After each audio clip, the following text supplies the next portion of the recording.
Hola, buenas tardes, ¿me escuchan? Buenas tardes. Sí, ¿se escucha? ¿Qué tal? ¿Cómo andan? Bueno, Bien, gracias, bien. gracias por la espera.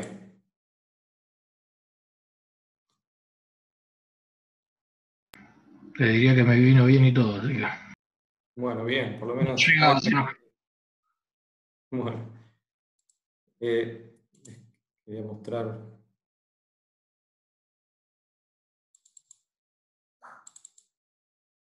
¿Todo bien? Hola, profe, buenas tardes. Hola, ¿qué tal? Buenas tardes. Bien, yo tengo unas dudas sobre el trabajo práctico, el que hay que Sí, señor. entregar. Bien, No sé si las pregunto ahora o después, porque a las 7 tengo un parcialito de álgebra y me tengo que conectar sí o sí. bien, si te parece, a ver si puedo, eh, si me deja, te puedo habilitar para los que quieran preguntar por el práctico, mientras voy armando, les puedo habilitar una sala. Buenas tardes, profe. Somos varios para consultar dudas. Está bastante áspero el TP. Sí, bueno, entonces eh, hagamos así. Joaco, vos estás ahí conectado. Sí, dale, estoy acá. Bueno, arrancamos con el TP, ya que hay algunos que tienen dudas, y después Dale. hagamos el tema de la clase pasada, que les pido mil disculpas, pero se me complicó la semana pasada y la tuvo que seguir Joaco, pero me gustaría darle un buen cierre a ese tema. Y si les parece, sáquense la consulta del TP y después seguimos con la clase. ¿Estamos de acuerdo? Bueno, dale. Dale, me haces como anfitrión en las dos cuentas, viste que estoy dos veces. Porque estoy con la compu y con el celu, por eso. Bien.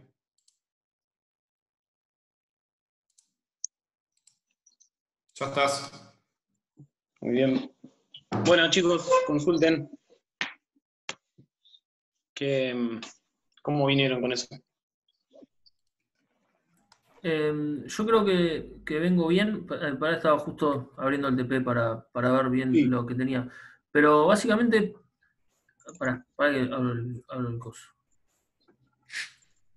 Y de paso yo también aprovecho a abrir MP3, TP completo.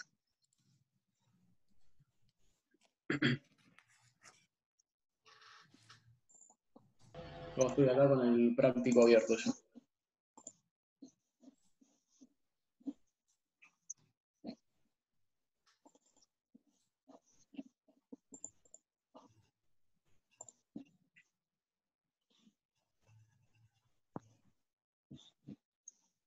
Estoy con el práctico. Díganme. Es que no entiendo bien donde dice informe sobre la experiencia de estabilidad. Ahí sí hay que completar o no entiendo qué pide. Porque como que la Este, información está arriba. sí, este informe. ¿Lo están viendo en pantalla? Sí. Sí, Sí, Juaco. Bien, perfecto. Sí, básicamente es muchos de los datos. Esto es una planilla tipo que se utiliza, es una planilla de campo, ¿está? En parte de campo y en parte que después se completa con los cálculos que uno hace ya más tranquilo. Pero a la hora de hacer la prueba de estabilidad, uno lleva una planilla de este tipo donde va completando muchos de los datos que yo les di. Eh, Fíjense que, bueno, el tema de la eslora total, eslora entre perpendiculares, manga máxima y puntal, son todos datos que lo pueden sacar del plano de líneas, del planito que les adjunté. Después, el tema de francobordos, la medición de los francobordos yo se las doy y le digo cuál es el francobordo en perpendicular de proa, en sección media y en perpendicular de popa, o sea que eso solamente es completar el numerito. Los calados tiene un nivel de complejidad mínimo, pero lo tiene porque los calados también se los pido en perpendicular de proa, en perpendicular de popa y el calado medio, y solamente tienen que restarle al puntal, que lo tienen definido por plano de líneas, las medidas de los francobordos, y ahí van a tener la medida del calado medio. Eh, el desplazamiento yo se los doy, que es el desplazamiento los 59,95 kilos. La longitud del péndulo se las doy. La ubicación también se las doy.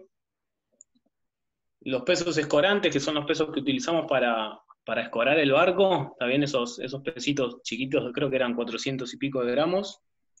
El peso y la ubicación también se las doy, tanto referido a línea base como referido a sección media. Bueno, acá va donde figura pesos ajenos al buque, van a tener que hacer la suma, está bien, los dos pesos, cuánto pesan, la posición con respecto al eje longitudinal, con respecto al eje vertical y los momentos. Eso por ahí van a tener que usar un bariñón rápido, pero después hay un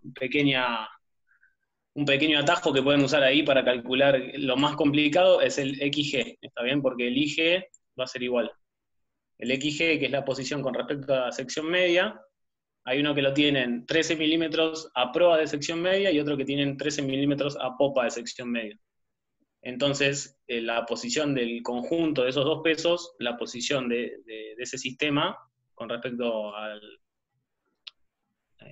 la sección media va a ser 0, ¿no? Porque hay uno que compensa al otro. Eso lo sacarían por bariñón. ¿Hasta ahí va? Sí. Bien. El momento es solamente multiplicar el peso por la posición del centro de gravedad del conjunto. O sea, sería el peso total de los dos pesos escorantes por la distancia sección media, que en este caso es 0, entonces el momento va a ser 0. El IG son 207 milímetros, que eso es para los dos pesos es igual, entonces queda igual, y el momento va a ser esos 207 milímetros por el peso del conjunto, ¿tá? Eso es el momento de los pesos escorantes. Y ahí completan el ítem de pesos ajenos al buque. ¿Por qué pesos ajenos? Porque es algo que yo subo o que yo o meto a bordo para poder ejecutar la prueba de estabilidad, pero que no es un peso propio del buque, ¿tá? Por eso es un peso ajeno. Esto yo a algunos le respondí, cuando confeccioné la tabla me quedó de la tabla original que utilizamos nosotros en la oficina. Esto es similar a la tabla que yo les pasé en la consigna, ¿tá? Estos son los corrimientos de pesos, movimientos y escora. Es la secuencia de movimientos que yo voy a ejecutar y cómo voy a ir anotando a medida que yo muevo un peso de una banda hacia la otra. Anoto qué peso muevo, cuánto lo muevo, el brazo, o sea, la distancia, y el momento que me genera. Y anoto cuál es la amplitud que mido con el péndulo, ¿sí? Joaco, ¿el péndulo ¿dónde va precisamente puesto? El péndulo, yo creo que les puse, está sobre cubierta principal, nada más. Esa es la... Acá. Péndulos, lo importante del péndulo en este caso va a ser la longitud, ¿tá?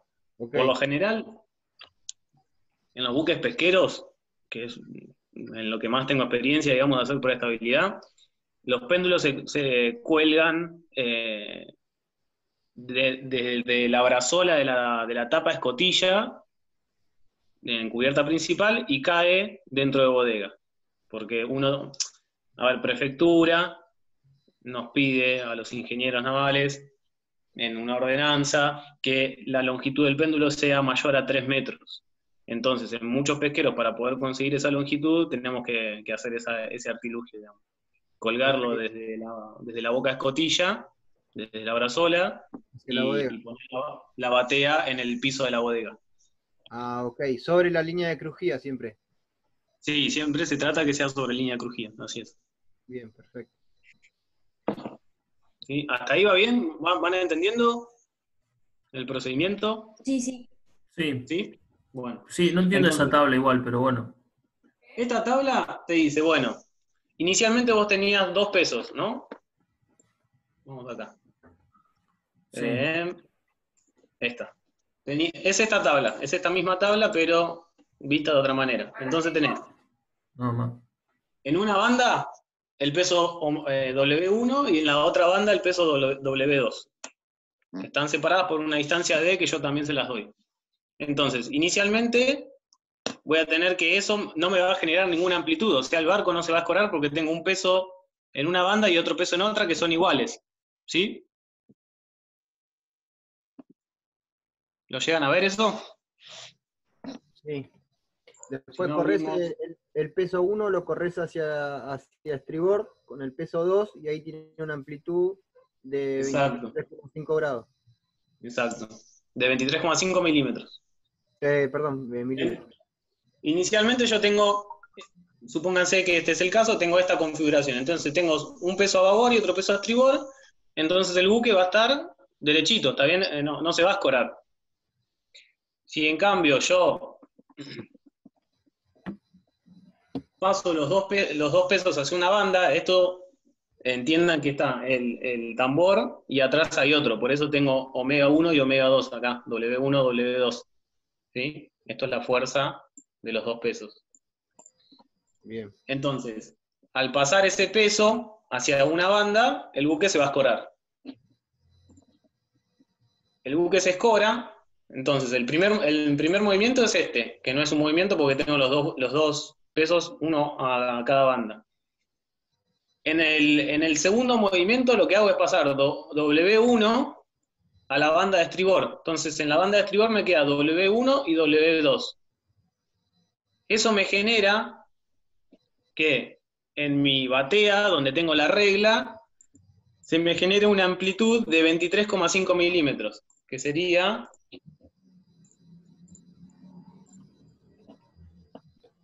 esta amplitud, ¿sí? O sea, yo pasé el peso que estaba acá, lo pasé a la otra banda, y entonces el buque se escoró. ¿Cuánto se escoró? Bueno, esto es lo que me indica la tablita esta, la relilla esta, 23,5 milímetros, ¿sí? Yo, acuérdense que la longitud del péndulo la tengo porque es dato, yo se los doy y eso se puede medir. ¿Hasta ahí bien? Sí. ¿Sí? Bueno. ¿Llegan a ver el significado, digamos, o lo que trata de graficar la tabla?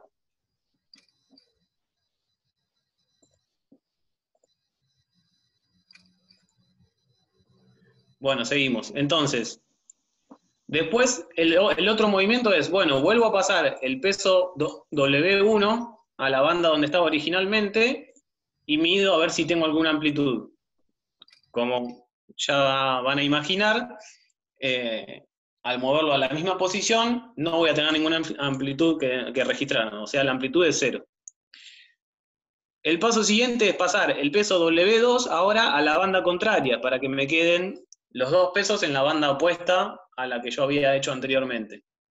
Y registrar cuánto es la amplitud que me marca mi reglilla, ¿bien? Entonces la reglilla marca 23 milímetros.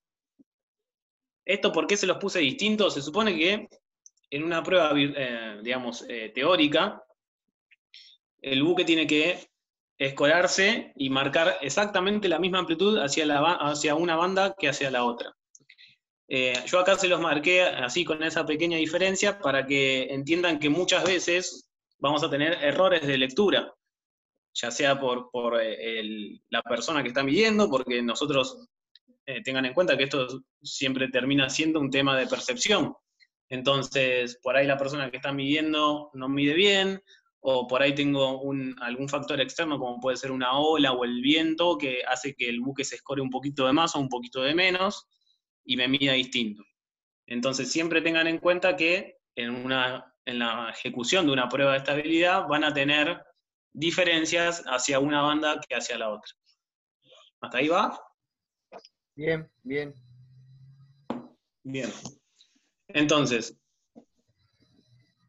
registramos los 23 milímetros de esa amplitud y volvemos a pasar el peso W2 que está en babor hacia estribor y verificamos que la amplitud en el péndulo es 0. Esos son los 5 movimientos que tenemos que marcar en esta tabla. Que acá a mí me quedó como A, B y C, D, pero eso porque nosotros utilizamos más grupos de pesos, pero me parecía medio inútil marcarle más cantidad de pesos para mover, porque la realidad es que entiendan el procedimiento. Lo que pasa es que a mí me olvidé de modificar esta parte de acá. acá tendría que ir W1, acá tenía que ir W2, acá 0, digamos, porque no hay ningún peso, y acá W1 y W2. Acá de nuevo tendría que ir W2, acá W2 y W1, y así para la otra banda, ¿sí? Y acá tienen que anotar el peso que mueven, el brazo que lo separa, digamos, el brazo que separa la distancia que separa a los pesos, y el momento que se me genera, que es nada más que el peso por la distancia. Y finalmente la amplitud que yo mido en el péndulo. Entonces todos esos son datos que... Perdón. Sí, ¿Puedes poner la tabla de abajo? esta. Sí. Sí. O sea, si vos tenés un peso de cada lado, o sea, no es la Sí. distancia que separa a los pesos, porque si vos tenés un peso de cada lado van a estar lo más separados posible, pero no vas a tener momento, porque está equilibrado el barco. No voy a tener momento porque yo no corrí ningún peso, claro. Entonces, ese brazo, esa distancia sería la distancia donde están los pesos con respecto a donde estaba antes, digamos. En realidad es la distancia que yo muevo el peso. ¿Está? Entonces, está bien. Acá como no tengo ningún movimiento, o bien puedo poner el brazo, la distancia que lo separa, o poner 0 porque es lo mismo. Como yo no muevo ningún peso, el peso que muevo es 0. Entonces 0 por 0, o 0 por 1, o 0 por lo que quiera, me va a dar 0. Está bien. ¿Sí? Sí. Bien. Y así con nosotros. En el caso del movimiento 1, que paso el W1 hacia la banda de estribor, voy a tener que el peso es el peso de uno de los de los tambores, y el brazo es la distancia total que los separa. Y el momento va a ser el peso de los tambores, el peso de un tambor por la distancia que los separa. Está bien, ya entendí. ¿Sí? Sí. Bueno, entonces ahí marcan el momento y después la amplitud que se les genera. Acá por ahí algunos, bueno, todos esos datos los sacan de acá. ¿Tá? Acá tienen la amplitud, el peso lo tienen, que acá se los doy, ¿dónde se los doy? Acá 475 gramos, y la distancia, ya les digo, a ver si se las digo. Arriba, 13 milímetros. Sí, peso de corante. Esta distancia de corrimiento, 0,45. Ese sería el brazo del momento, ¿sí? Entonces ahí con eso tienen todos los datos para poder completar esa tablita. Esto es una parte muy procedimental, ¿sí? Es como para que uno pueda llevar un control de todos los pasos e ir anotando todos los cálculos. Después lo que voy a calcular es lo que se llama gradiente. ¿Qué es el gradiente? Es la relación entre la tangente y el momento. Entonces, la tangente la puedo sacar, sí. ¿Por qué? Porque voy a tener, si volvemos al gráfico, la tangente de θ es igual a la amplitud A, que es lo que yo estoy midiendo, esos 23,5 milímetros o 23 milímetros, depende en qué banda sea, dividido el largo del péndulo. ¿Está bien? Estoy usando trigonometría acá. Entonces la tangente va a ser cateto opuesto sobre cateto adyacente. A sobre L. Entonces la tangente la tengo porque lo puedo calcular rápido. No, te queda al revés. Te queda L sobre A, cateto opuesto sobre adyacente. A sería el adyacente. O no sé qué ángulo tita, ¿cuál decís que es tita? ¿El de arriba? Tita es este. Ah, está bien. Ahí está. Este es el mismo que este. ¿Está? Estos son... Está bien. Yo tomé tita el de abajo a la izquierda. ¿Cómo? Yo tomé tita el de abajo a la izquierda, el que está sobre el que está apoyado A. Está ahí marcado, no sé cómo explicarlo. Como si A fuera el ángulo, digamos. Claro, ese ángulo de ahí, el que forma con la regla, digamos, ese tomé de tita. No tomé el de arriba. No, es este, digamos. El ángulo que... Porque yo estoy buscando el ángulo que se escora, ¿está? El ángulo que se escora es este. Es el ángulo que forma la flotación inicial, digamos, cuando no está escorado, con respecto a la flotación final, cuando está escorado.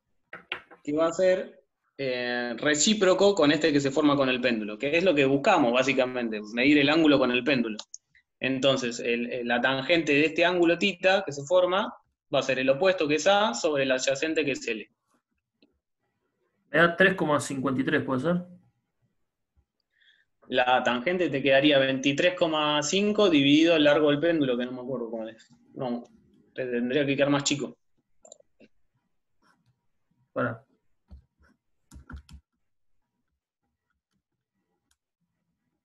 Sí, 0,000. Exacto. 1,07 por 10 a la menos 3. Bien, perfecto. Entonces, tienen que anotar para cada uno de los movimientos el valor que les da para cada uno de tangente del ángulo dividido el momento. Entonces, para el movimiento número 1, como no voy a tener escora porque el barco va a estar los pesos equilibrados, el gradiente, que es la división entre la tangente y el momento, va a ser 0. En el movimiento número 1, donde voy a tener que paso uno de los pesos hacia la banda de estribor, perdón, ahí sí voy a tener un gradiente que lo voy a poder calcular. En el 3, en el 2 no voy a tener nada, en el 3 voy a tener y en el 4 no voy a tener. Entonces, básicamente voy a tener, en esta tabla voy a poder completar dos valores que me aportan un número distinto de 0, ¿sí? Entonces, entre esos dos valores yo lo que tengo que calcular es un gradiente promedio. O sea, voy a agarrar y voy a sumar el valor que me da el movimiento número 3 y el movimiento número 1 y lo voy a dividir por la cantidad de movimientos totales no nulos, o sea, dividido 2. ¿Sí? Sí, sí. Todo esto lo estamos apuntando para... ¿Por qué? Porque yo tranquilamente todo esto lo podría haber calculado solamente haciendo un movimiento nada más. Se busca hacer una cierta cantidad de movimientos más que uno, para poder achicar el margen de error. El margen de error con respecto a los factores que yo les mencionaba anteriormente. Los errores de precisión por errores en la lectura en el péndulo, errores por agentes climáticos, como puede ser el viento o la marea, el oleaje y demás, por temas de si el barco está amarrado con los cabos sueltos a muelles, si algún cabo tironea y me hace un error de medición. Entonces, en función de todos esos errores que son de alguna manera incontrolables, que yo no tengo manera de poder... tengo manera de poder achicarlos, pero no de hacerlos nulos. Es por eso que yo hago una cantidad más grande de movimientos como para poder compensar y minimizar ese error, ¿sí? Entonces, por eso yo llego a calcular Una duda. gradiente. Sí. Sé que lo dijiste, pero justo me distraje. En los Sí. pesos, Sí. ¿va la suma de ambos? Listo, gracias. No, en el peso va solamente el peso que yo estoy moviendo. ¿Ah? Acá va a ser el peso que yo muevo en el movimiento 0 va a ser 0, porque no estoy moviendo ninguno. ¿Está? Tengo uno de una banda y otro de la otra. En el movimiento número 1 Sí. voy a tener el peso que estoy moviendo.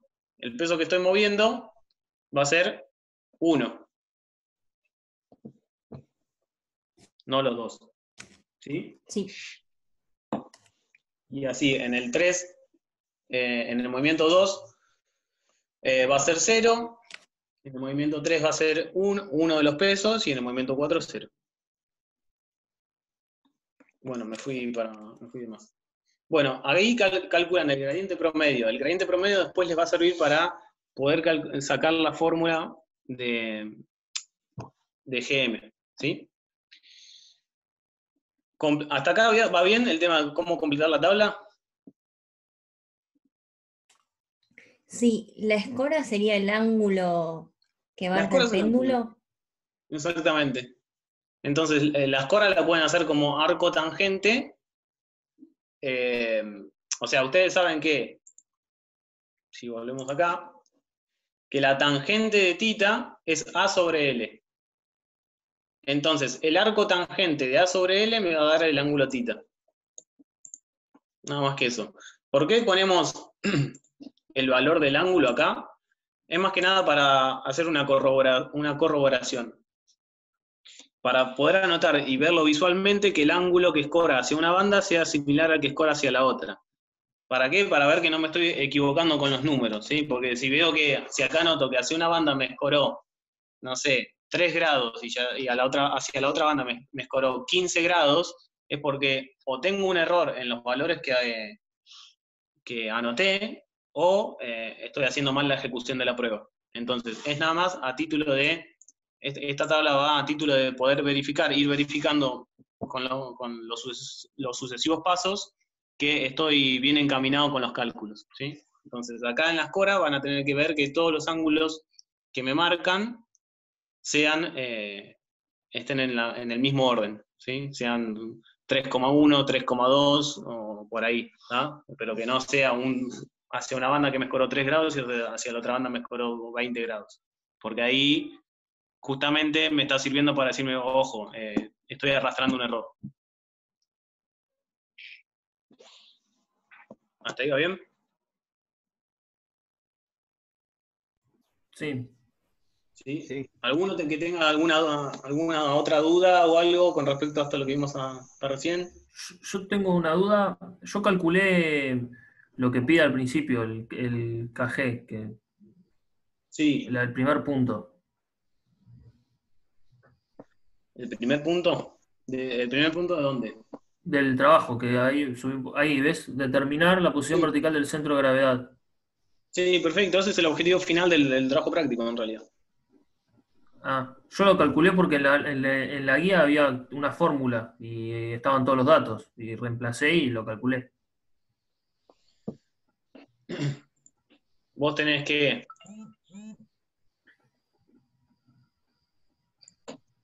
Vos usaste esta fórmula. Sí, para calcular ese y después te dice que, bueno, que KG es igual a KMT menos GMT y calculás. Está bien. El tema que... ¿qué GMT usaste? Porque vos tenés el peso y la distancia que es única, ¿está bien? Eso no hay duda. Sí. Pero en la tangente de tita vas a tener 2 valores de tangente de tita. Ah, usé el mayor porque dije, bueno, el peor de los casos, cuanto más escoró. Claro, la realidad es que tenés que usar el promedio. Para eso calculamos que es el gradiente promedio. ¿Sí?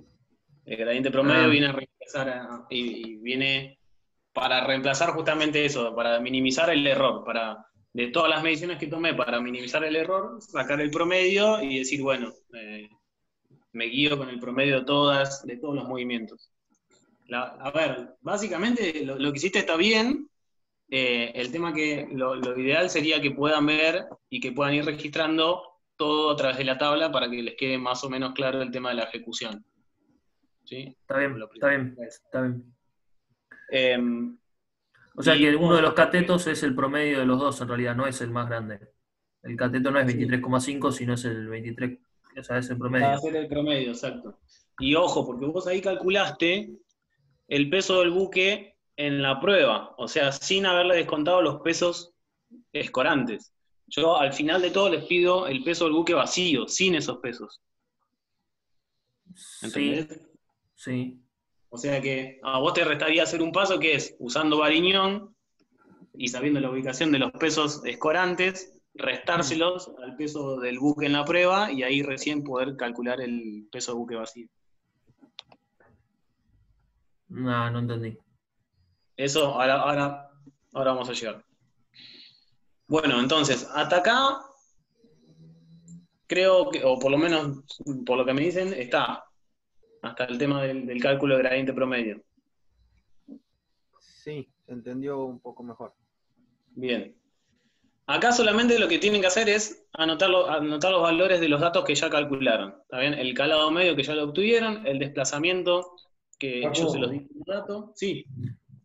A ver, vamos a organizar un poco. ¿Qué les parece si, a ver, ponemos una fecha, puede ser el sábado a la mañana, no tan a la mañana, al mediodía, o después, o coordinamos un horario, que puede ser durante la semana también, en algún momento después de las 18 que no les coincida con alguna clase, podemos hacer el práctico juntos, porque veo que algunos ahí están consultando en el chat también. Paulina no entendió una parte anterior.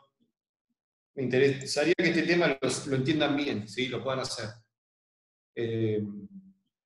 Entonces, chicos, si a ustedes les parece, propongan una fecha y nos juntamos también. Ahora, Joaco, termina de explicarlo, porque hay algunos que están siguiendo. Pero me interesaría poner una fecha, si quieren, aquel que no lo pueda seguir o que no lo entienda, nos juntamos y lo resolvemos. ¿Les parece? ¿Están de acuerdo? ¿Lo ven difícil? ¿Están estudiando? No sé cómo viene. Me parece bien, sí, hay algunas dudas. Bien.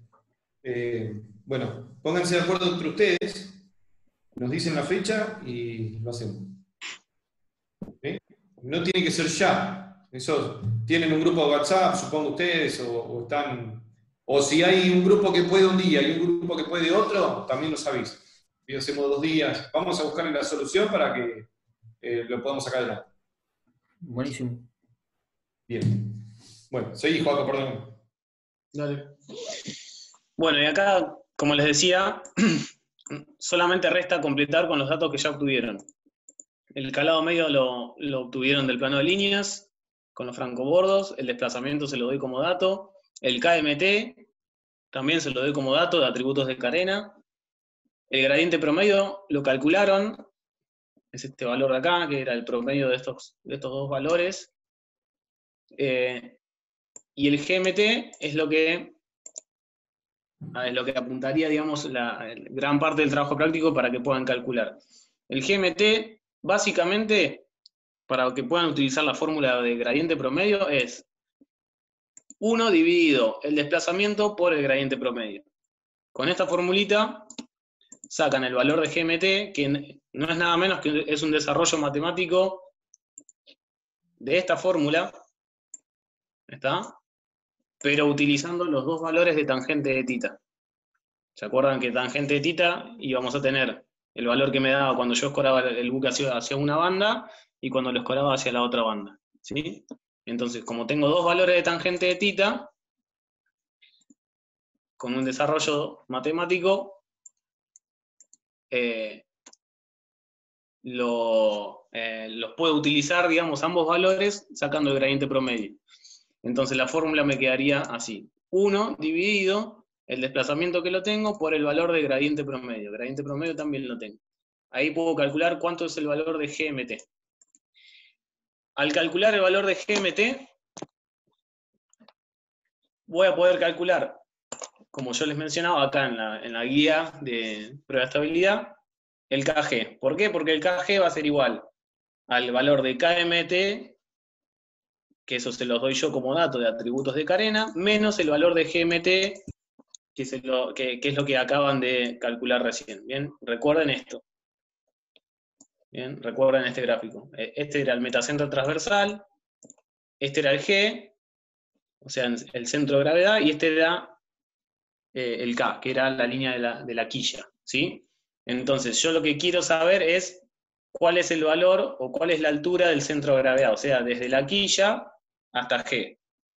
Y ya tengo el valor de GMT y tengo también el valor de KMT. Entonces, lo único que tengo que hacer es el valor total de KMT, que es este grandote de acá, ¿está? La altura total, menos la altura del GMT, eso me va a dar el KG.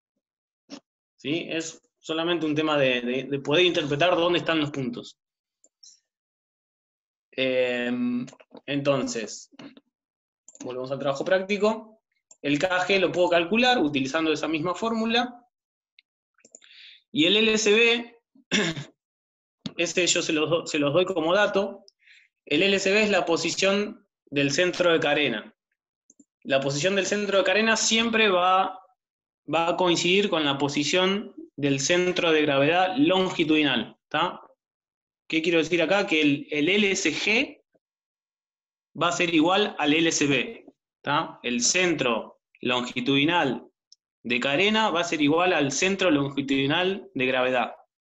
La posición va a ser la misma porque el buque está en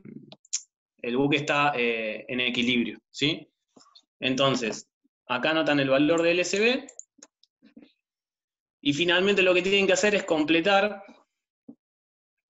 esta última tablita. ¿Para qué? Porque yo les digo, bueno, ustedes acá calcularon el centro de gravedad, el KG, del buque en la prueba de estabilidad, pero yo quiero que calculen el centro de gravedad del buque sin los pesos escorantes, ¿tá? Porque a mí me interesa saber, el buque va a navegar, cuando sale a navegar sin los pesos escorantes, y me interesa saber el buque cuando sale a navegar.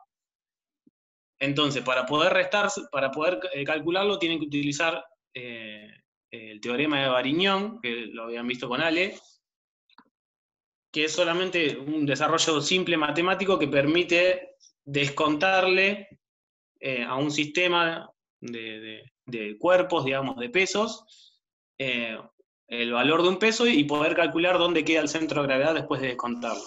Entonces, el buque en la prueba de estabilidad, yo voy a tener que tiene un peso, un desplazamiento, que eso lo tienen como dato, que va a tener una posición longitudinal del centro de gravedad, que lo tienen como dato porque es el LSB, ¿tá? Porque yo les decía recién que el LSB se los doy como dato y va a ser siempre igual al LSG, ¿tá? Que es el centro longitudinal de gravedad, que es el famoso XG. El momento, que va a ser el peso por esa distancia, y la posición vertical del centro de gravedad, que es el KG. El KG, que es el que calculamos recién. Eso también me va a generar un momento que va a ser producto de la fuerza, que es el peso, por la distancia. Anoto todos esos datos y anoto acá, en esta categoría, los pesos ajenos. ¿Que cuáles eran los pesos ajenos? Eran los pesos escorantes. ¿Qué es lo que voy a anotar de los pesos escorantes? Bueno, lo que yo anoté acá, que era el cálculo de dónde iba a estar el centro de gravedad de esos pesos escorantes, tanto longitudinalmente como verticalmente. Habiendo obtenido esa tablita donde tengo el peso del buque en prueba y los pesos ajenos, por Varignon puedo calcular la posición final del centro de gravedad del buque vacío, ¿tá? Descontándole justamente estos pesos ajenos, que son los que yo utilicé para realizar la prueba, pero que no van a ser parte final del buque. Con eso quedaría. No sé si se perdió en el medio, imagino que sí, pero bueno, ahora está buena la propuesta de Ale para poder hacerlo juntos y seguir evacuando dudas a medida que lo hacemos con la planilla de Excel y con el modelo 3D abierto, puede ser. ¿Alguna consulta, alguna duda? ¿Dónde se quedaron? Por nuestra parte, entendimos bastante. Nos queda poco, bien. Así que por ahí con esta explicación por ahí lo podemos llegar a terminar. Igualmente estaría muy bueno hacer la clase porque por ahí hay cosas que no entendimos bien y no sabemos si lo hicimos bien tampoco. Bien, sí, perfecto. Yo lo que puedo hacer es, yo el Excel lo tengo, así que la idea sería ir completándolo manualmente y explicando cómo a medida que voy completando cómo es el paso a paso, digamos, porque así por ahí con la planilla en blanco no es tan gráfico, pero no hay problema. El resto, si tiene alguna duda o si tiene alguna cuestión como para también tratar de encaminarlo solos para hacerlo antes del sábado o del día que dispongan ustedes, si quiere hablar o quiere tirar alguna consulta, no hay problema.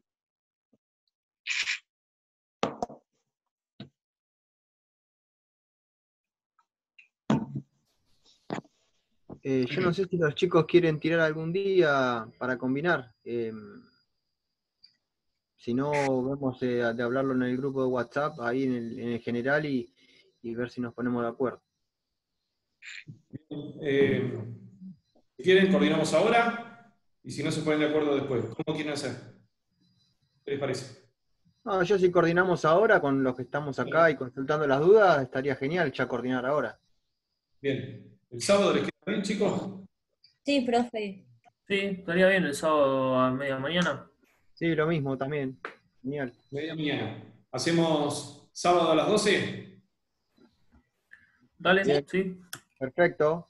¿Te gusta dormir, No, al contrario. Tengo sábado a la mañana hago dique. No pasa nada, es un chiste, profe. ¿Construye diques, profe? En realidad yo no hago, voy a inspecciones. Bien. ¿Qué les parece? ¿Están de acuerdo? Sí, sábado a las 12. Sábado a las Tenemos un 12. rato, una horita y pico para poder hacerlo y sacarnos las Sí. dudas. Exacto. Oye. ¿Les parece?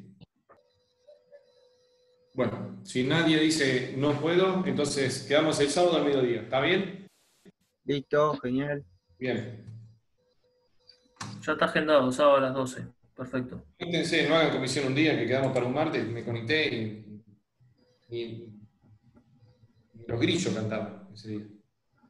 Bueno, profe, me desconecto, tengo que rendir un parcialito de álgebra. Bueno, mucha suerte, éxitos. Sí, yo también, profe. Sí, vos quedate, dale. No, yo tengo que ir a rendir el parcialito también, en serio. Bueno, que les vaya bien. Suerte. Gracias, profe. El sábado nos vemos. Gracias, nos vemos el sábado y el viernes creo que también. Bueno. Chicos, 7 menos 10. Vamos. ¿Se aguantan un rato más o se les superpone con la materia? No sé cómo vienen. 7:30, química. ¿7:30? Bien. Bueno, Así que hay tiempo. línea de eje que había quedado pendiente el otro día. ¿Se animan?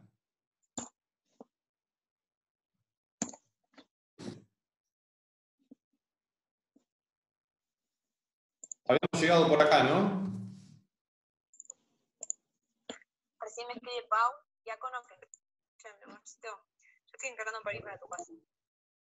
Recién me escribe Pau, ya conozco que nos juntamos el lunes, que le doy la garganta y que por las dudas hizo hoy. ¿Vos querés verme igual o preferís no verme para poder ver a tus viejos? Mañana, tranquilo. De todos modos, el resultado yo calculo que va a estar para mañana, de ellos. Yo no tengo ningún síntoma. Bueno, después me contás el hisopado de Pau, a ver cómo le fue. Perdón, dale. Bueno, chicos, ¿están viendo ahí una imagen de todo de cocina? Sí. Bien, bueno, ¿lo arrancamos?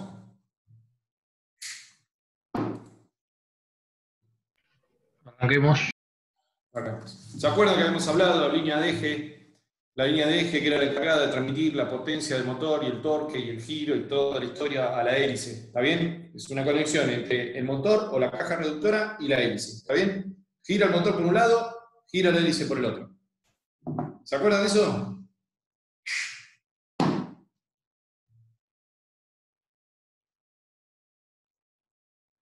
¿Se acuerdan? ¿No se acuerdan? Sí, Cortó justo, profe. Bien. Fue con ustedes, ¿no? Que estaba dando la clase, después me sonó el teléfono y se pudrió todo. Sí. Bien. Bueno, entonces, la línea de eje, vamos a volver para atrás. Un sistema así, donde en un extremo se conecta la hélice, en el otro el manchón de acople que está acoplado a la caja reductora o al motor. ¿Se acuerdan que había una caja reductora? ¿Por qué se coloca una caja reductora? Porque los motores, hoy en día los motores semi-rápidos o los motores diésel de tamaño medio giran a un régimen de revoluciones elevado que no es útil para las revoluciones que necesita tener la hélice. Entonces, esas vueltas hay que bajarlas y la forma de bajarlas es con una caja reductora. Entonces, que tiene una multiplicación, entonces por cada giro del motor se reduce el giro a la salida de la caja reductora de manera que sea una velocidad apta, un régimen apto de vueltas por minuto, en el cual la hélice sea eficiente y no se comporte como una batidora, así que no empiece a patinar y cavitar y hacer algunos efectos que son indeseables y que generan una pérdida de rendimiento, y esa pérdida de rendimiento se transmite ¿en qué? En un consumo mayor de combustible. ¿Sí? La función del ingeniero es hacer un barco que sea bueno, bonito, barato, que se mueva con poco dinero y que avance la mayor cantidad, a la mayor velocidad posible. Bueno, ahí está toda la magia, nunca sucede todo junto, pero una de las virtudes, o una de las cuestiones por las que nació la ingeniería es en abaratar los costos de construcción, en este caso de los barcos, y los costos de flete, ¿sí? Una manera de abaratar los costos de flete es abaratar los costos operativos, y los costos operativos están directamente ligados al costo del combustible o al consumo de combustible de una embarcación. ¿Hablé muy rápido?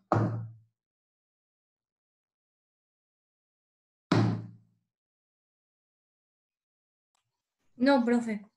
Bien, vamos, uno que contesta. Bien, me hacen dudar, yo no sé si me quedé hablando solo. Bien, la línea de eje va montada sobre unos bujes en cada extremo, ¿sí? En un extremo del eje tenemos un buje donde se apoya ese eje, y en el otro extremo tenemos otro buje, y aparte, en la entrada a la sala de máquinas, tenemos que se denomina el prensa, y que es un elemento que impide que los fluidos ingresen desde, en este caso, el agua de mar ingrese a la sala de máquinas, o si esto estuviera en baño de aceite, impide también que ingrese el aceite a la sala de máquinas. Bueno, esos eran un poco los componentes, y mediante fotos quería comentarles o explicarles, creo que habíamos llegado por acá, más o menos en la clase anterior, cómo están compuestos esos componentes. Si la línea de eje va dentro de un tubo de bocina, el tubo de bocina es el tubo que acá está pintado de amarillo, ¿sí?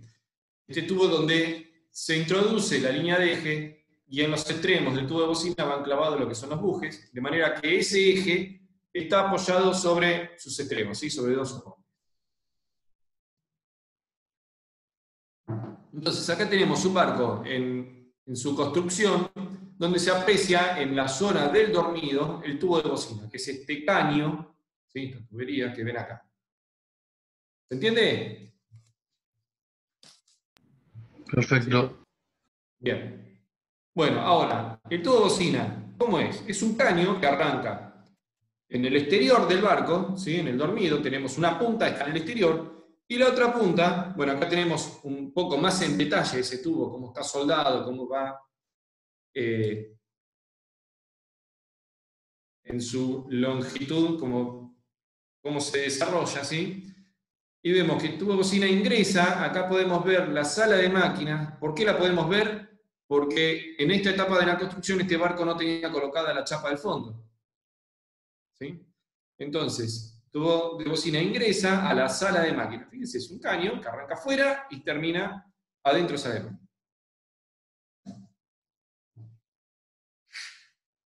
Acá ya en esta situación le habían colocado esa chapa que recién le faltaba, ¿sí? Esta. ¿Ven el puntero del mouse? Sí, sí. Bien. ¿Es un caño sin costura o es un caño común y corriente, digamos? Este tubo no creo que sea sin costura, este es un tubo con un tubo rolado. ¿Por qué? Porque no es un elemento que va a estar sometido a presión. Entonces, no tiene sentido utilizar un tubo sin costura para este caso. ¿Está bien? Bien.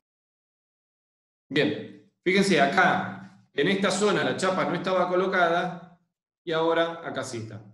Esta chapa es la que conforma todo este sector de la embarcación, se denomina dormido. El tubo de bocina está colocado en el dormido. ¿Por qué existe el dormido? Y por qué hay que poner el tubo de bocina. Y hay que poner la hélice, y a la hélice le tiene que llegar agua. Y la manera que le llegue agua es que delante de la hélice no haya casco, no haya barco, ¿sí? Entonces la manera de hacer que no haya barco es afinarlo en ese sector y bajar la hélice, y bajar el tubo de bocina para que la hélice tenga todo este vano, y a medida que gira, adelante tenga agua, ¿sí?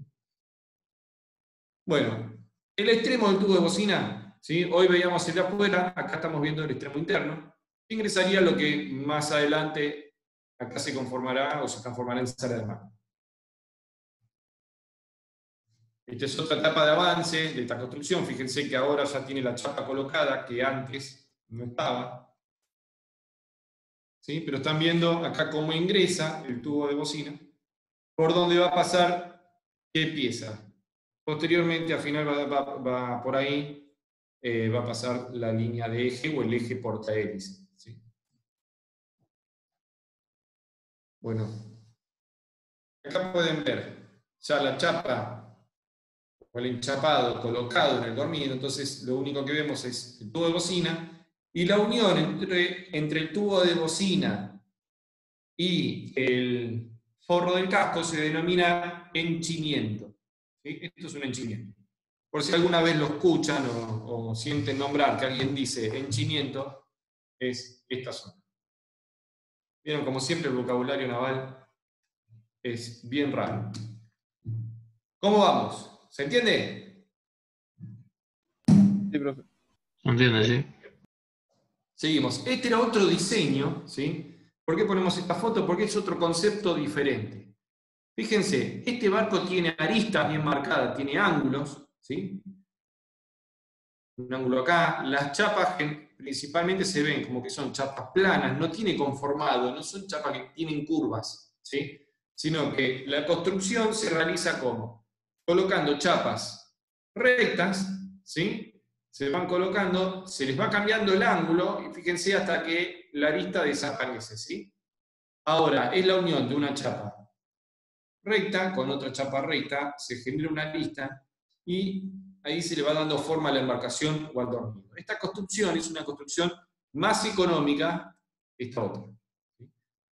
Fíjense que acá el dormido aparece casi sin darse cuenta, ¿sí? Fíjense, el enchapado o la forma de la embarcación es bien curva, ¿sí? Es muy suave, y obviamente este tipo de construcción es más costosa. ¿Por qué? Porque a la chapa hay que darle conformados, hay que hacer que coincidan, precisa mucha ingeniería previa. ¿Sí? ¿Me van siguiendo? Pero, ¿cuál es la ventaja? Que este barco hidrodinámicamente es mucho mejor que el anterior.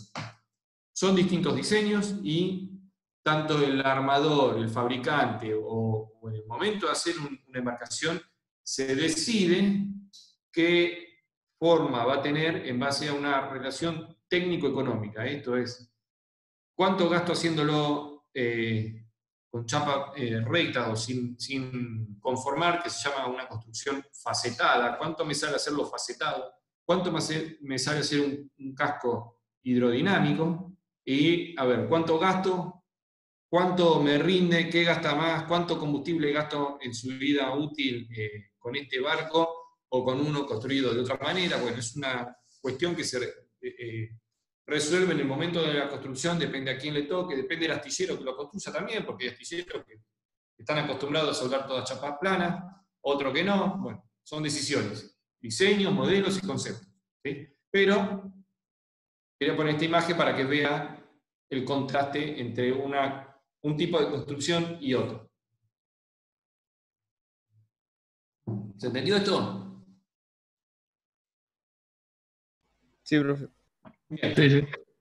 Bueno, si no entienden algo, pregunten. ¿Sí? Así no estoy preguntando cada rato. Pero anímense a preguntar, porque yo siento que si no les pregunto no me dicen nada. No les veo las caras, no sé si van entendiendo, no van entendiendo. Entonces, acá es gratis. La pregunta es gratis. Háganla y anímense. Bueno, uno dice, este tubo de bocina, ¿no? Por ahí va a pasar el eje, y cuando el eje esté instalado, lo tengo que hacer coincidir con el motor. Entonces, previamente tengo que hacer todo un desarrollo para saber cómo poner ese tubo de bocina, qué ángulo hay que darle, porque si yo pongo el tubo de bocina torcido, ¿sí? Después el motor, cuando lo tengo que conectar a la línea de eje que va a ingresar acá adentro, me va a quedar en la otra cubierta, ¿sí? Si la puse muy torcido. Y si lo pongo al revés para abajo, no voy a tener barco para seguir bajando el motor y me va a hacer tope. No sé si me entienden. Bueno, entonces, previamente a poner el tubo de bocina, se requiere un trabajo, ¿sí? Hay que hacer ahí un trabajo, yo diría que la precisión, ¿sí? Que tiene que tener la colocación del tubo de bocina no es la de un relojero, pero está muy cerca. Hay que hacer un trabajo de mucha precisión. ¿Por qué? Porque una leve variación en el ángulo del tubo de bocina cuando se coloca puede hacer que el barco quede mal para toda la posteridad. ¿Por qué? Porque el sector donde está montado es un sector complejo una vez que ya están construidos. Después de desarmar todo esto es muy difícil. Entonces, previamente, antes de poner el tubo de bocina, se realiza lo que se llama como, se conoce como tirar la cuerda de piano, es esa soga que acá ven, ese hilo, perdón, ¿sí? Este hilo se denomina cuerda de piano, entonces, mediante esa manera se alinea, ¿sí? Primero se hacen los agujeros en base a la cuerda de piano, y después se coloca el tubo de bocina, y el tubo de bocina se alinea en base a esa cuerda, ¿sí? La cuerda pasa exactamente por el centro del tubo de bocina, tanto en el extremo de afuera como en el extremo de proa, que sé que va a estar dentro de la sala de máquinas. ¿Me siguen? Sí, sí. Bien. Bueno, ahí, acá pueden ver una foto justo con una cuerda de piano que ya está tirada, y esto se realiza previo al montaje del tubo de bocina.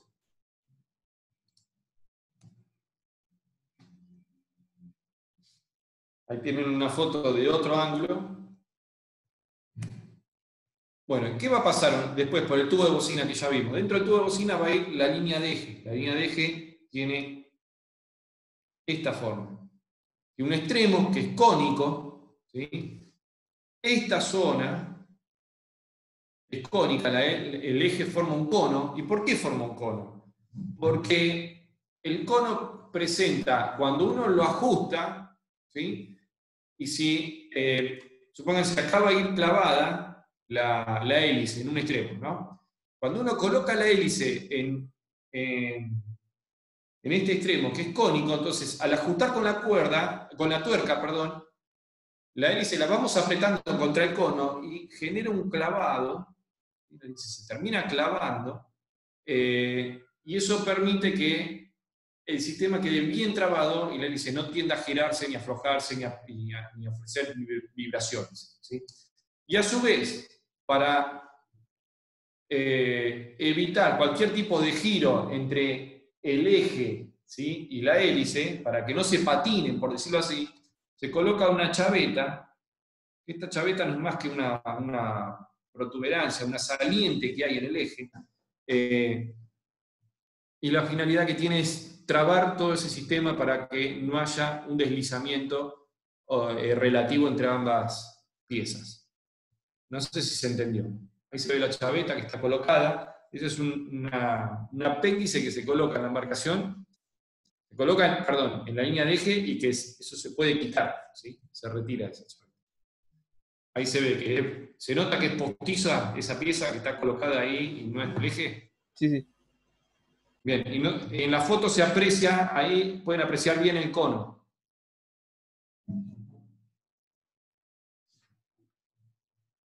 ¿Se ve? Perfectamente. Bien. Bueno.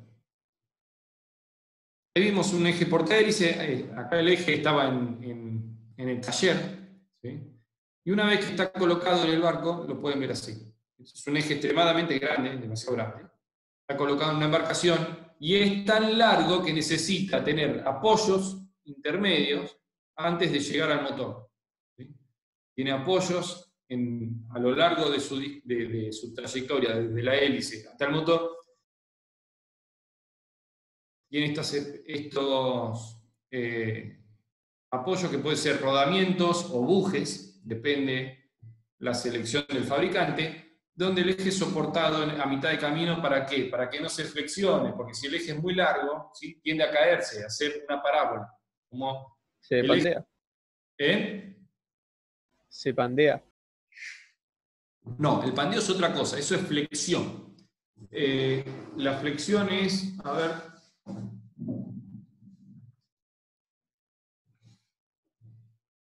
esto es muy duro. Tendría que tener una regla, pero no la tengo acá. No sé si se ve ahí, ¿se aprecia? ¿Sí? Sí, sí, sí. Esto es flexión, ¿sí? El eje, si es muy largo, la forma que hace es la de que hacen los cables de la calle, ¿sí? Hacen una parábola. ¿Sí? Bien.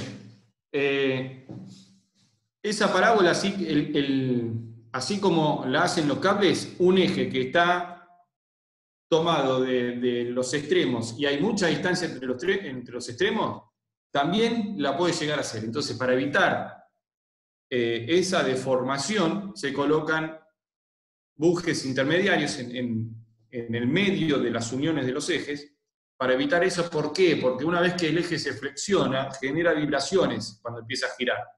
No se va a romper, se va a fatigar, ¿sí? La vida útil de ese eje va a ser más corta, pero el gran problema, aparte de su vida útil, de la reducción de la vida útil, pasa por las vibraciones que genera ese eje a medida que la hélice gira. ¿Está bien? Todo el sistema se desbalancea. Ahí tiene una foto con mayor detalle. Y acá se ve la salida de la caja reductora. Esta es una caja reductora, donde sale el eje que pasa por ese buje. ¿Sí? ¿Quedó algo que no hayan entendido acá?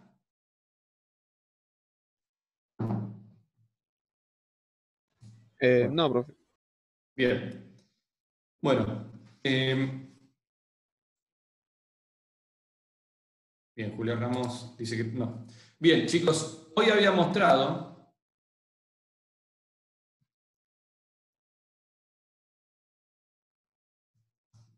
vamos a esta foto. Acá se veía el tubo de bocina, ¿sí? Donde por acá pasaría, acá van los bujes colocados y además pasa el eje. Bueno, en esta foto es el mismo tubo de bocina donde está ya colocado parte de, bueno, el buje, parte del prensa, que es la pieza que va a impedir que el agua ingrese adentro de la marcación, el eje y el manchón de acople. Esta pieza va a ir acoplada a la caja reductora. Entonces, tenemos el eje, acá tiene el asiento cónico, ese que veíamos recién, el manchón de acople puesto, acoplado ya en ese cono, está apretado, y acá va a ir vinculada la caja reductora acoplada a ese eje, que ahora lo vamos a ver más en detalle. Ahí pueden ver la hélice. ¿Se acuerdan que yo les decía que tenía una chaveta, que era un saliente en el cono? Bueno, acá está la canaleta, ¿sí? O el chavetero, mejor dicho, si hablamos en términos técnicos. ¿Y para qué? Para trabar el sistema, de manera que cuando armamos el eje, esta hélice se va a encastrar, ¿sí? en la chaveta, de manera que el conjunto quede, se le impide a ese conjunto el deslizamiento entre ambas piezas. ¿Sí? Creo que las hélices como esas las fabrican acá o ¿de qué material son? Aparte. Hélices se realiza en Argentina, se construyen hélices. Hay dos grandes fábricas conocidas, hay más, pero hay dos conocidas. Una es Fábrica Argentina de Hélices, y esa está en Buenos Aires, y la otra se llama Fundición Ensenada, que está ahí, yo le digo La Plata, pero en realidad está en Ensenada, al lado de La Plata. Sí, al lado del parque industrial. Exacto. Pero hay fábricas de hélices en Argentina.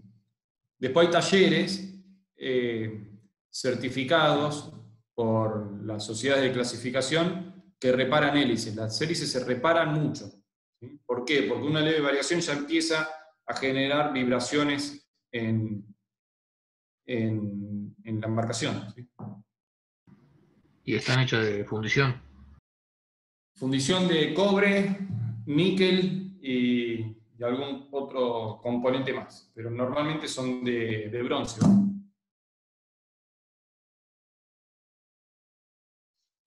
Bien, bien. Sí, no, las hélices grandes que he visto se nota que son de bronce, como que están, como que tienen caminitos hechos, como bruñidas. Ahora después vamos a ver algunos. Las hélices industriales principalmente son de bronce, pueden encontrar también de acero inoxidable, pero cuando hablamos de buques comerciales, son hélices de bronce. Reales llamamos bronce, pero son aleaciones que hacen una sopa con un montón de componentes, ¿sí? Cobre y níquel seguro. Va a haber plata en el medio y y bueno, y ahí se formará el material que utilizan, ¿sí? No les quiero dar precisamente, con precisión el componente porque les voy a mentir. Pero en realidad uno las conoce como hélices de bronce, pero el término técnico es quizás está más cerca del latón que del bronce, ¿sí? El latón es una aleación, ¿sí? Que no es lata, no lo asocien con lata, ya lo van a ver en materiales navales. Es una aleación que es un bronce con algún que otro componente que lo hace diferente, y se denomina latón. Hace por la corrosión, más que nada, de ese material. Sí. Primero por corrosión, porque termina siendo un material donde el peso específico tampoco es el del acero, donde también le da cierta maleabilidad al material, ¿sí? Es una hélice que quizás se puede golpear y no se rompe, ¿sí? Se puede partir una pala, sí, se puede partir, pero tiene una cierta resistencia a los golpes, tiene su producto, por decirlo, una tolerancia, es un producto elástico, ¿sí? Por ahí se tuerce antes de quebrarse, digamos. Así es. Sí. Y aparte tiene una buena resistencia a la corrosión. Bueno, lo que no expliqué quizás tan en detalle es que la hélice funciona. ¿Cuál es el concepto de la hélice? La hélice la inventó un tal Papit Smith, un francés, Pierre Papit Smith. ¿En qué se basó? ¿Sí? Se basó en... Perdón, creo que no lo inventó él. Me parece que fue el que la colocó en un barco. Pero es un tipo conocido, Papit Smith, sobre este tema, sobre las hélices. Bueno, ¿en qué se basó él? En el funcionamiento de la hélice. La piensa como, esto lo van a escuchar en todos lados, como el tornillo, ¿sí? Como un tornillo. Una vuelta de la hélice avanzaría, una hélice, después de dar una vuelta, avanzaría como si fuera un tornillo que lo enroscan y dieron una vuelta. ¿Sí? Vieron que el tornillo cuando lo enroscan va avanzando. Bueno, la hélice, el funcionamiento es básicamente lo mismo. Ahora, ¿qué pasa? ¿Cuál es la diferencia? Que el tornillo avanza sobre una tuerca que es sólida y el tornillo es sólido, entonces no hay deslizamiento, no hay patinamiento. Una vuelta es una vuelta y avanzó lo que dice que avanza la tuerca. Uno puede medir el hilo de una rosca y sigue la vuelta, y si de una manera lo pudiéramos medir, decimos, bueno, un hilo de rosca, una vuelta de hilo de rosca son tantos milímetros hacia adelante, ¿sí? Eso se llama paso. ¿Cuál es el paso? ¿Sí? De hecho, cuando uno compra un tornillo, dice, yo quiero un tornillo de paso tal, ¿sí? Bueno, en la hélice el concepto es básicamente el mismo, ¿sí? La hélice tiene un paso, y ese paso coincide con ¿qué? Con el avance que tendría esa hélice si girara en el agua y no tuviera patinamiento o resbalamiento, no tuviera fricción y no tuviera ningún agente externo que la impida avanzar. ¿Sí? ¿Se sigue? ¿Se entiende? Sí. ¿Cómo funciona? Uno dice, bueno, está bien, bárbaro. Se enrosca con un tornillo. Ahora, ¿cómo hace para enroscarse con un tornillo? Necesito agua. Yo giro la hélice y muevo el agua. Bueno, el funcionamiento o la base es generar una depresión en la cara anterior, ¿sí? En este caso acá. Acá genera una depresión e inmediatamente en la otra cara de la pala genera una presión. Entonces, hay diferencia de presiones y por esa razón la hélice avanza. ¿Sí? Así funcionan los aviones.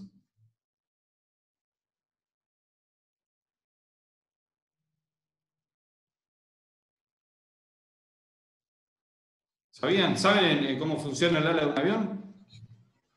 No se le forma una baja, no sé si es una baja presión en la parte de arriba o en la parte de abajo que le impulsa hacia arriba. Una cosa así creo que es. No sé. Por sustentación del aire. A ver si puedo hacer algo.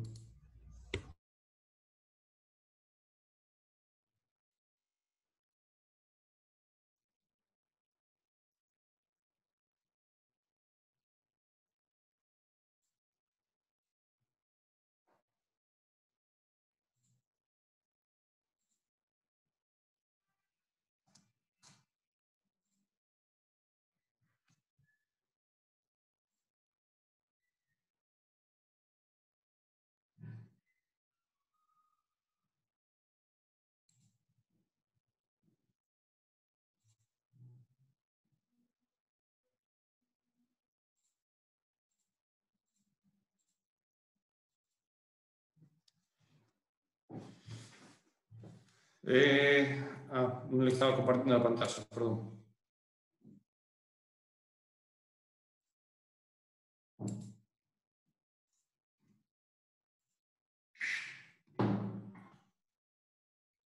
Algo así es el ala de un avión.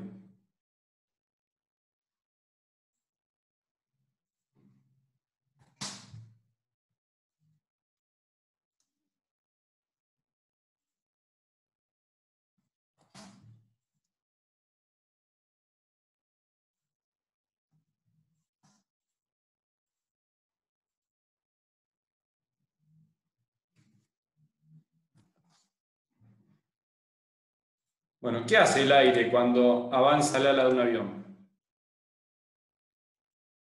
El ala avanza y el aire se tiene que correr, ¿está bien? ¿Por qué? Porque se corre y porque está el ala. Si el ala ocupa un espacio, entonces le tienen que dejar lugar.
Bien, algo así pasa cuando el ala de un avión avanza. ¿Lo ven? Sí. Bueno, entonces acá está el ala, una sección. El aire se tiene que correr. ¿Sí? Me quedó feo. Bueno, el aire se tiene que correr y a la salida se vuelve a juntar. ¿Por qué? Porque las líneas de flujo tienden a volver a su posición, por decirlo así. Bueno, ahora, ¿qué pasa? Esto está comprobado, es física, yo no inventé nada. Está comprobado que si yo tuviera forma de medir dos partículas,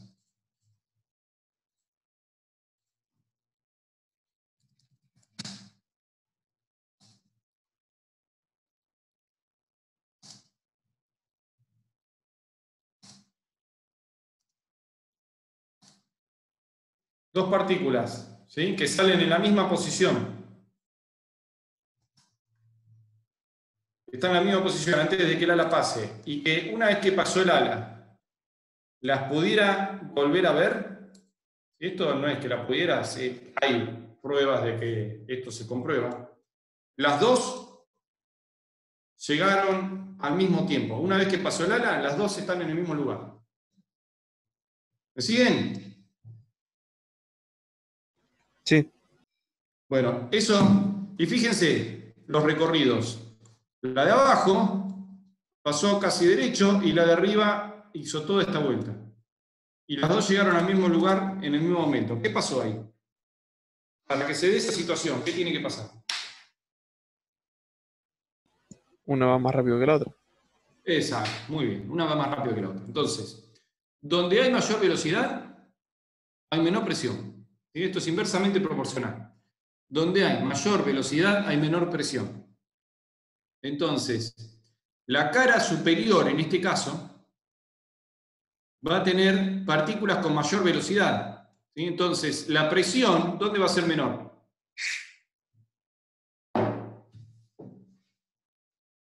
Arriba. Arriba, bien, arriba. Entonces, si la presión acá, en la cara inferior,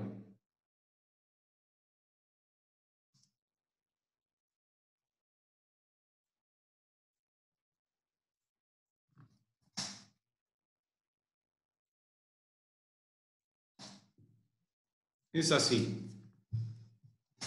Y en la cara superior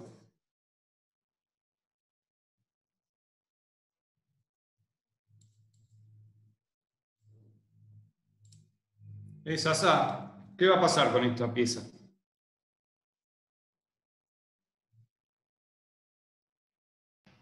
Va a tender a empujar para arriba. Claro, el aire la va a empujar para arriba. Por esa razón los aviones vuelan. ¿Sí? Alguien se dio cuenta, lo descubrió y dijo, listo, eureka. Ahora encontré la forma de que el avión vuele. ¿Sí? Después de que se pegaron 750 porrazos tratando de imitar el avión. Bueno, este fue el secreto. El perfil hidrodinámico. En las carreras creo que se usa también, ¿no? Pero a la inversa. ¿Cómo? Que en las carreras se usa mucho también, pero a la inversa, que el empuje sea hacia abajo. ¿Las carreras de auto? Sí. Claro, después vino el Lotus y se le ocurrió inventar el efecto suelo, que fue famoso. Entonces a Lotus se le ocurrió poner el ala al revés. Entonces, en vez de hacer volar el auto, lo hacía pegar al piso. Sí. Llegó un momento que se pegaba tanto al piso que el tipo doblaba a 8G de gravedad y se les apagaba la tele. Por eso dejaron de usarlo. Sí. No lo soportaban. En un instante que no veían. Bueno, bien, eso es otro tema, no nos vayamos de eso. Bueno, ese es el... Ahora, la usaron para un avión, después a alguien se le ocurrió y dijo, vamos a usarla para un auto, pero también pasó otra persona que dijo, vamos a usarla para hacer una hélice que a medida que gire genere una depresión, ¿sí? En la cara anterior y una presión, un exceso de presión en la cara posterior. Entonces, si esto lo giramos, ¿sí? Lo ponemos en el perfil de una hélice, podemos generar una diferencia de presiones que hace que el buque avance. ¿Sí? Entonces, de esta cara tenemos, fíjense que se ve una cierta curvatura, ¿está bien? Y de la otra, la para de la hélice tiende a ser más plana. ¿Está bien? ¿Me siguieron? Sí, profe. Sí. Bueno, ese es el concepto. Esto es, obviamente, siempre les digo, esto es introducción a la ingeniería naval. Después lo van a ver con más detalle, pero ahora me interesa que se lleven los conceptos. Ese es el concepto, ¿sí? Por el cual una hélice funciona. ¿Estamos? Bueno, funciona, genera una depresión en la cara, en el borde de ataque, y una presión en el borde de fuga. ¿Está? Ahora, ¿qué pasa? Fíjense este efecto que está teniendo la hélice acá. ¿Ven estas burbujas? Sí. Bueno, si hay burbujas, quiere decir que el funcionamiento no es bueno. Si estamos gastando energía, en hacer burbujas en el agua, quiere decir que toda esa energía no la estamos gastando para que el barco avance. ¿Está? Entonces, esa energía que estamos gastando para hacer burbujas se va en burbujas y es combustible que estamos quemando para hacer burbujas. Y la verdad que si uno tiene un barco no le interesa hacer burbujas. La verdad, nadie mira atrás, qué lindo está haciendo burbujas el barco, qué divertido. El barco pasó y pasó. Este fenómeno se llama cavitación. Se los cuento porque seguramente lo van a escuchar. ¿Y qué es la cavitación? La cavitación es, acuérdense, yo les dije, la hélice en la cara anterior genera una caída en la presión. Por eso el barco avanza. La presión baja acá, la presión de atrás es más fuerte, entonces lo empuja hacia adelante. Esa caída de presión es tan grande, que si nos pasamos, el agua hierve a la temperatura ambiente. O sea, ¿cuál ambiente? El ambiente del mar. ¿Sí? Si el mar está a 10 grados, el agua hierve a 10 grados. Si el mar está a 5, el agua hierve a 5, y si el mar está a 20, el agua hierve a 20. También el agua está hirviendo. Hirviendo a baja temperatura. Se forman burbujas de vapor. ¿Por qué se hierve? ¿Por calor? No. Se hierve por depresión, por una baja en la presión. ¿Ah? Bajó tanto la presión que el agua se hirvió. Vacío, digamos. Por vacío. Por vacío, exacto. Se genera un vacío tan grande que el agua hierve. ¿Sí? Bueno, eso es indeseable. ¿Sí? ¿Por qué? Primero, por lo que les decía, estamos gastando combustible en hervir el agua. Y segundo, ¿por qué? Porque esas burbujas, inmediatamente, una vez que pasan la pala hacia atrás, ya empiezan a desaparecer, colapsan. Esas burbujas que se forman por baja de presión, una vez que la pala pasó, ¿sí?, automáticamente empiezan a colapsar. ¿Por qué? Porque ya la presión aumentó. Y esa presión, ese colapso hace que el agua ocupe ese lugar donde antes había aire, muy cercano a la pala, y van con tanta inercia que le van pegando a la pala, le van pegando, le van pegando, le van pegando, le van pegando, y millones de burbujas pegando en el tiempo durante la pala hace que la pala se rompa, la pala empieza a tener como poros, ¿sí?, como pequeños agujeritos, como si le hubieran pegado con una aguja. Entonces la hélice se rompe, termina siendo, se va destruyendo por cuestiones de cavitación. O sea que no solamente tiene una pérdida energética, sino que además rompe la hélice. ¿Se entendió un poco el concepto ese? Sí, profe. Bien. Bueno, vieron, volvemos a este barco. Habíamos visto el tubo de bocina que entraba a la sala de máquina. Acá ya está colocada la línea de eje, parte del manchón, el manchón y parte del prensa, que es el que impide que ingrese el agua. De la otra punta tenemos ya colocada la línea de eje y la hélice. ¿Sí? Acá hoy que contaban, creo que Sebastián, la hélice de bronce, que a veces la ven con algunas líneas. Bueno, acá ven una hélice recién fabricada, donde se ve todo el pulido, ¿sí? Está bien marcado. Bueno, entienden, ¿no? La línea de eje, en un extremo la hélice, en el otro el manchón. ¿Sí? Sí. Bien. Acá hay más imágenes, es otro ángulo, ¿sí?, donde se puede ver. Parece como chica la hélice para el barco, que parece mucho más grande, o sea. Bien. Esta hélice debe tener 1,5 metros aproximado. Lo que pasa que se utiliza para... Esta es una hélice de un pesquero, ¿sí? Es una hélice que tiene... El detalle son hélices de tiro, son hélices diseñadas para barcos que tienen mucha potencia en relación al barco y poca velocidad. Y a su vez también se reduce un poco el diámetro. ¿Por qué? Porque esta hélice está diseñada para funcionar con tobera. Ahora lo vamos a ver. Fíjense que las puntas son mochas. No terminan como esta. ¿Ven que las alas son redondeadas? ¿Se nota? ¿O acá? Sí.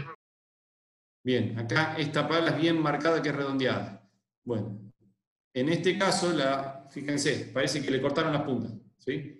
Son mochas porque van a funcionar dentro de una tobera, que ya vamos a ver lo que es. Cuando una hélice funciona en tobera, la mayoría, porque van a ver que no todas, pero la mayoría están diseñadas de este tipo. Estas son hélices tipo CORT, hélice CORT, que van a funcionar en una tobera CORT. Y ahí está la tobera. ¿Sí? Fíjense, la hélice y después la tobera colocada. Ahí tienen el detalle.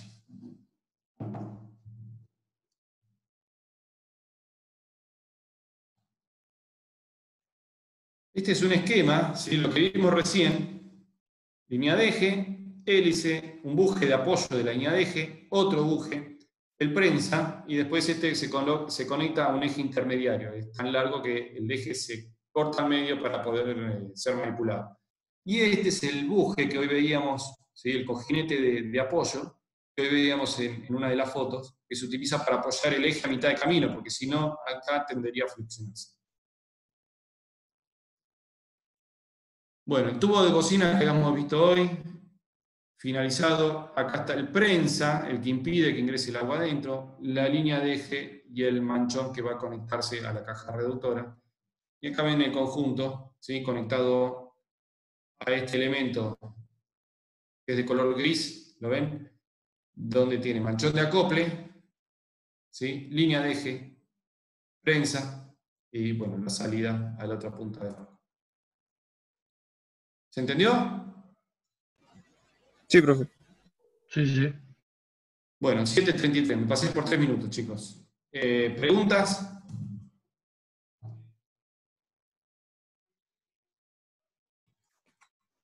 No. Bien. Bueno, yo puedo quedarme hablando hasta mañana, pero seguramente tienen, ahora me dijeron que 7:30 empezaba la clase y se ve que empieza porque quedaron pocos ahora. Hay 11 participantes, de los cuales son 2 Joaquín Lorenzo y uno Mauro. Así que bueno, cualquier consulta la escriben al chat.